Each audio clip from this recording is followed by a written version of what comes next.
অনেক অনেক দিন আগে এক দূর দেশে ছিল এক সুন্দর রাজ্য, নাম তার চাঁদের রাজ্য। চারদিকে পাহাড়, ঘন জঙ্গল, সবুজ মাঠ আর একটি লম্বা নীল নদী এই রাজ্যকে ঘিরে রেখেছিল। দূর দূরান্ত থেকে মানুষ এই রাজ্যের সৌন্দর্য দেখতে আসত। এই রাজ্যের রাজা ছিলেন অত্যন্ত দয়ালু, জ্ঞানী ও ন্যায়পরায়ণ। তার নাম রাজা অরিন্দম। রাজা অরিন্দম সবসময়ই ভাবতেন, আমার রাজ্যের প্রতিটি মানুষ যেন সুখে থাকে, শান্তিতে থাকে, কেউ যেন কখনো কষ্ট না পায়। প্রতিদিন সকালে তিনি প্রাসাদের উঁচু ছাদে দাঁড়িয়ে রাজ্যটা দেখতেন। দূরে পাহাড়, মাঝখানে নদী, চারদিকে সবুজে ভরা মাঠ, দেখলে মনে হতো যেন ছবির মতো একটি দেশ। তবুও তার মনটা পুরো শান্ত থাকত না, কেননা রাজা জানতেন তার রাজ্যে এখনও কিছু মানুষ আছে যারা দরিদ্র, যারা কাজ পায় না, যারা প্রতিদিনের খাবার জোগাড় করতে পারে না।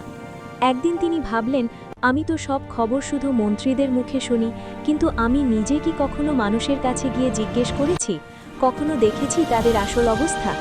সেই ভাবনা থেকেই একদিন তিনি সিদ্ধান্ত নিলেন, তিনি ছদ্মবেশে নিজেই গ্রামে গ্রামে ঘুরবেন। পরের দিন ভোরে রাজা রাজকীয় পোশাক খুলে সাধারণ মানুষের মতো সাদাসিধে পোশাক পরলেন। মাথায় পাগড়ি, কাঁধে একটা কাপড়, পায়ে স্যান্ডেল। দেখলে কেউ বুঝতেই পারত না যে তিনি রাজা। তিনি নিঃশব্দে প্রাসাদ ছেড়ে বেরিয়ে পড়লেন। ধুলোমাখা গ্রামের রাস্তায় হাঁটতে হাঁটতে তিনি দেখলেন এক বুড়ো মানুষ কাঁধে ভারী কাঠের বোঝা নিয়ে হাঁটছে। লোকটি খুব ক্লান্ত, ঘামে ভিজে গেছে, হাঁটাও কষ্ট হয়ে যাচ্ছে। রাজা কাছে গিয়ে বললেন, চাচা, এত কষ্ট করছেন কেন? আপনার তো কেউ সাহায্য করে না? বৃদ্ধ একটু হেসে আবার একটু কষ্টের গলায় বললেন, সাহায্য করবে কে বাবা? আমরা গরিব মানুষ, কাজ না করলে পেট চলবে না। রাজা যদি সত্যিই আমাদের কথা ভাবতেন তাহলে হয়তো আমাদের জন্য কিছু করতেন, কিন্তু আমাদের দুঃখ তো কেউ বোঝে না। এই কথা শুনে রাজা অরিন্দমের বুকটা হালকা করে কেঁপে উঠল। তিনি গভীরভাবে বুঝলেন রাজ্যের মানুষ তার প্রতি বিশ্বাস হারাতে শুরু করেছে। এই কথা তাকে খুব কষ্ট দিল। রাজা বুঝলেন, মহল, প্রাসাদ, উৎসব এসব দিয়ে রাজা হওয়া যায়, কিন্তু মানুষের মন জয় না করলে সত্যিকারের রাজা হওয়া যায় না। সেদিন সন্ধ্যায় তিনি প্রাসাদে ফিরে এসে মন্ত্রিসভার বৈঠক ডাকলেন। সবাই অবাক হয়ে দেখল রাজা খুব গম্ভীর। তিনি দৃঢ় কণ্ঠে বললেন, আজ থেকে রাজ্য শুধু আনন্দ আর সাজসজ্জার জন্য চলবে না। আজ থেকে আমাদের আসল কাজ মানুষের পাশে দাঁড়ানো, তাদের কষ্ট দূর করা।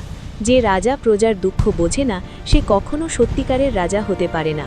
তারপর শুরু হলো বড় পরিবর্তন। রাজ্যের প্রত্যেক দরিদ্র মানুষের জন্য খাবার ও আশ্রয়ের ব্যবস্থা করা হলো। যারা কাজ পেত না তাদের জন্য কাজের সুযোগ তৈরি হলো। নতুন স্কুল তৈরি হলো যাতে সব শিশু পড়াশোনা করতে পারে। হাসপাতাল তৈরি হলো যেখানে গরিব মানুষের জন্য ফ্রি চিকিৎসা চালু করা হলো। দিন যেতে লাগলো আর রাজ্য ধীরে ধীরে বদলে যেতে লাগলো। যেখানে একসময় দুঃখ ছিল সেখানে এলো হাসি, যেখানে একসময় কষ্ট ছিল সেখানে এলো সুখ। মানুষ আবার স্বপ্ন দেখতে শুরু করলো। কয়েক মাস পর একদিন রাজা আবার সেই একই গ্রামে গেলেন। সেই বুড়ো মানুষটাকে আবার দেখতে পেলেন। এবার বুড়োর মুখে হাসি, শরীরে আনন্দের আলো। তিনি রাজাকে দেখে বললেন, বাবা, এখন আর কষ্ট নেই। রাজা যেন সত্যিকারের দেবতার মতো আমাদের কথা শুনেছেন। আজ আমাদের রাজ্য সত্যিই স্বর্গের মতো। যিনি এই পরিবর্তন এনেছেন তিনি যেন চিরদিন সুখে থাকেন।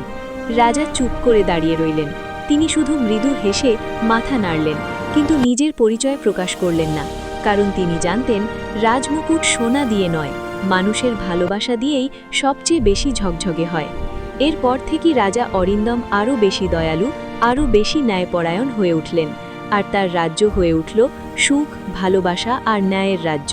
আর সবাই বলতে লাগলো, যে রাজা প্রজার কথা ভাবে সেই রাজাই সত্যিকারের মহারাজা।